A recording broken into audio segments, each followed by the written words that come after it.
Assalamualaikum warahmatullahi wabarakatuh. Marilah kita panjatkan puja dan bersyukur atas kehadirat Allah Subhanahu wa Ta'ala, yang mana telah memberikan kita nikmat sehat dan nikmat iman. Salawat serta salam kita haturkan kepada junjungan kita Nabi Muhammad sallallahu alaihi wasallam, yang kita nantikan syafaatnya di akhirat kelak nanti. Amin amin ya rabbal alamin. Di sini saya akan membahas sedikit mengenai apa sih itu niat. Nah, berbicara tentang niat itu merupakan suatu hal yang paling urgent dalam Islam. Karena niat merupakan suatu kedudukan dalam landasan diterima semua amal dan merupakan landasan utama bagi Allah Subhanahu wa Ta'ala, yang menerima dan meridhoi amal perbuatan seseorang hambanya. Jadi, secara bahasa, niat merupakan al-qods, yang berarti sebuah keinginan. Sedangkan secara istilah syar'i, niat dapat didefinisikan sebagai azam atau sebuah tekad untuk mengerjakan suatu ibadah dengan ikhlas hanya karena Allah, yang terletak di dalam batin maupun hati. Dalam Islam juga, niat itu juga memiliki sebuah kedudukan yang sangat penting. Hal tersebut dapat dilihat dalam banyaknya Al-Quran dan hadis. Salah satu hadis yang terkenal terdapat dalam sabda Rasulullah SAW.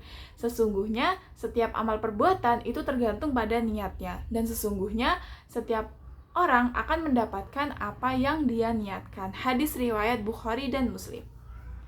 Hadis di atas menunjukkan bahwa niat sebagai penentu diterima atau tidaknya suatu amal. Jadi jika niat kita baik dan ikhlas hanya karena Allah, maka amal yang kita dapatkan sebuah pahala yang berlipat-lipat ganda. Namun sebaliknya, jika niat kita tidak baik atau bahkan munafik, maka amal yang kita dapat tidak akan bernilai apa-apa di matanya Allah Subhanahu wa Ta'ala. Ayat Al-Quran yang berkaitan dengan niat terdapat dalam Quran Surat Al-Bayyinah ayat 5. A'udzubillahi minasyaitonirrajim. Bismillahirrahmanirrahim. Wa ma umiru illa liya'budullaha mukhlisina lahuddin hunafa'a wa yuqimus sholata wa yu'tuz zakata wa dzalika dinul qayyimah. Yang artinya,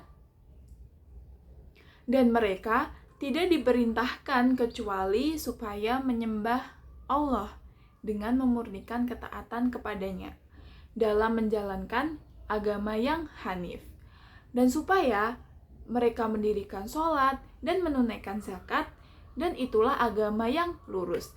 Ayat di atas menunjukkan bahwa ibadah yang akan diterima oleh Allah merupakan ibadah yang dilakukan dengan niat yang lurus, yaitu hanya semata-mata mencari ridhonya Allah Subhanahu wa Ta'ala. Bagaimana sih cara untuk menanamkan niat yang baik?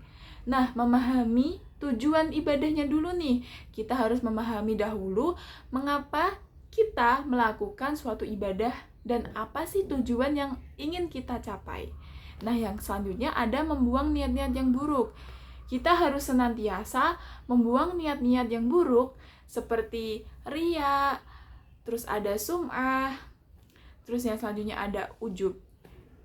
Nah, yang selanjutnya ada berdoa kepada Allah. Selalu berdoa kepada Allah agar diberikan niat yang ikhlas dan tulus.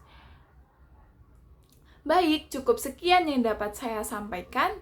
Semoga dengan adanya penjelasan tentang niat tersebut, kita bisa diterapkan ke dalam kehidupan sehari-hari. Akhiru kalam, wabillahi taufiq wal hidayah, waridho wa inayah. Wassalamualaikum warahmatullahi wabarakatuh. See you.